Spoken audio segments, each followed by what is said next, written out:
इस वक्त मैं आफ्ताब के उसी फ्लैट के बाहर मौजूद हूं जहां पर उसने श्रद्धा की न केवल हत्या की बल्कि उसके 35 टुकड़े कर दिए। फर्स्ट फ्लोर है ये D93 मकान नंबर और यहां पर फिलहाल पुलिस ने इन्वेस्टिगेशन की और आफ्ताब को लाकर भी घर के अंदर पूरे क्राइम सीन को रिक्रिएट किया था। हमारे साथ राजेश मौजूद हैं। राजेश वो शख्स हैं जो आफ्ताब के बिल्कुल घर के सामने वाले घर में रहते हैं और प्लम्बर का काम करते हैं और आफ्ताब ने एक बार पानी के कनेक्शन के लिए इनसे बात भी की थी। राजेश से बात करते हैं। राजेश जी, क्या काम करते हैं आप? प्लम्बिंग। अच्छा, ये बताइए कि आपने कब देखा था आफ्ताब और श्रद्धा को साथ में, क्या करते हुए, कब आपने पहली बार उन्हें देखा? बस जिस दिन वो शिफ्ट हुए थे उसी दिन देखा है, सामान लाते हुए देखा है, कपड़े वगैरह। मैं तो कपड़े लाते हुए देखा था, बैग था उसका श्रद्धा के पास। बाकी और अंदर जाते हुए देखा है। कब की बात है ये मई की बात है। मई की। हाँ, जब दोनों यहाँ पर आए थे तो श्रद्धा के पास कपड़े का बैग था और आफ्ताब के हाथ में कुछ था, आप लोगों ने देखा? सामान ही लेकर आए थे। हाँ, मतलब शिफ्ट होने के लिए? हाँ शिफ्ट हो गए और अंदर कमरे में गए, कमरे में जाते हुए देखा। और मकान मालिक का कॉल आया था मेरे पास कि किराएदार पानी के लिए परेशान है और उनको पता नहीं है अभी गेट वाल कौन सा है, कौन सा सप्लाई का कनेक्शन है, तो एक बार आप समझा दो। तो मैंने उनको बताया, पहले ऊपर वाले किराएदार को बताया, उन्होंने फिर आफ्ताब को बुलाया कि आप भी समझ लीजिए, मेरे को तो बता दिया है कि मेरी मोटर कौन सी है, आपकी मोटर का कौन सा गेट वाल है, कौन सा टैंक का है, कौन सा सप्लाई का है, आप क्योंकि बाद में तो नहीं ऑपरेट करना था। अच्छा, ये बताइए कि आफ्ताब से जब आपने उसे समझाया वाटर के बारे में, वॉल के बारे में, उसका व्यवहार, उसका नेचर आपको उस टाइम बातों से कैसा लगा? कुछ ऐसा लगा कि वो सीरियस रहने वाला है? ज़्यादा तो बात की नहीं उसने, खाली बस हाँ ना में जवाब दिया। ऐसा नहीं कि जैसे मेरे से कुछ ज़्यादा बात किया, बस यही गेट वाल के बारे में पूछा कि कौन सा है, उसके बारे में मैंने बता दिया। 2-3 बार समझाया उसको, फिर बाद में उसके समझ में आ गया। फिर उसके बाद उसने और सीधा ऊपर चला गया वो। अच्छा, आप क्योंकि उसके घर के बिल्कुल सामने रहते हैं, तो क्या आफ्ताब का आस पड़ोसियों से बातचीत करता था और सामान वामान लेने के लिए, कुछ घर का जरूरी सामान लेने के लिए? किसी से भी बात नहीं करता, आस पड़ोस से, ना मदर डेयरी से, ना जनरल स्टोर से, किसी यहाँ आसपास से कोई सामान लेते ही नहीं था वो। खाने पीने का सामान भी ऑनलाइन ऑर्डर करके मंगाता था। यहाँ पर आते थे ऑनलाइन डिलीवरी वाले उसे सामान देने के लिए? हाँ आते थे। एक बार तो खुद मेरे से डिलीवरी वाले ने उसका नाम पूछा था। अब नाम मैं जानता नहीं था कि वो हिंदू है, मुसलमान है, कौन है। अब मैंने कि यहाँ तो बचपन से रह रहे हैं, हम तो जानते नहीं, कोई नया आया होगा तो कह नहीं सकते।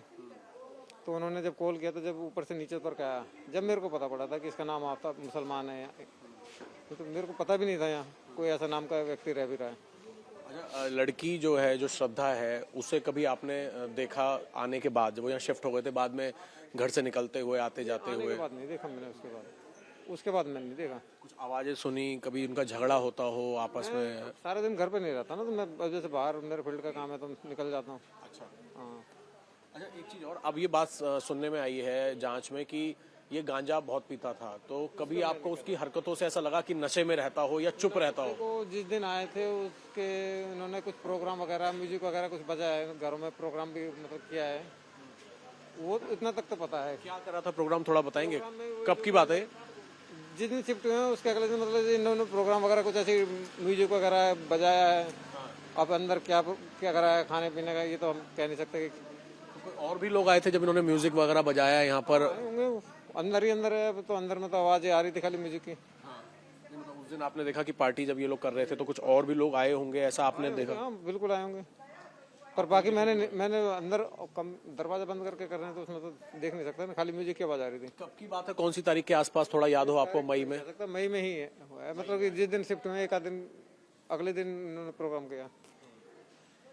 नेचर से कभी कुछ ऐसा लगा कि गुस्से में है या मारपीट करता होगा, ऐसा कुछ? कोई बात ही नहीं करता था।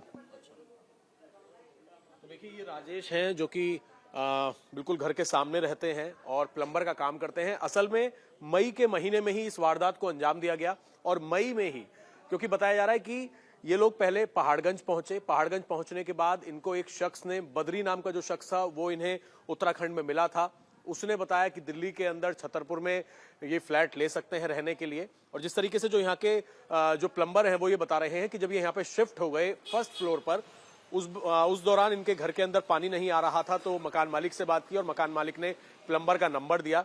और दूसरी बड़ी बात जो प्लम्बर हैं उन्होंने ये बताई है कि जिस दिन ये शिफ्ट हुए उससे अगले दिन घर में एक यहां पर पार्टी की गई थी, घर के अंदर म्यूजिक बज रहा था, उसके अंदर कौन कौन लोग शामिल थे इस बारे में हालांकि कोई जानकारी नहीं है। लेकिन अब इस पूरे मामले की जो जांच है वो उत्तराखंड, हिमाचल और महाराष्ट्र तक पहुंच गई है, क्योंकि अब यह पता चला है कि जो आरोपी है आफताब, वो नशे का आदी था, गांजा वो लिया करता था, जिसको लेकर जगह जगह इस वक्त आफताब की निशानदेही पर पुलिस छापेमारी कर रही है, क्योंकि अभी वेपन भी रिकवर करना है और साथ ही श्रद्धा के सिर का हिस्सा भी बरामद नहीं हुआ है। कैमरामैन प्रवीण मिश्रा के साथ अभय पराशर, इंडिया टीवी, दिल्ली।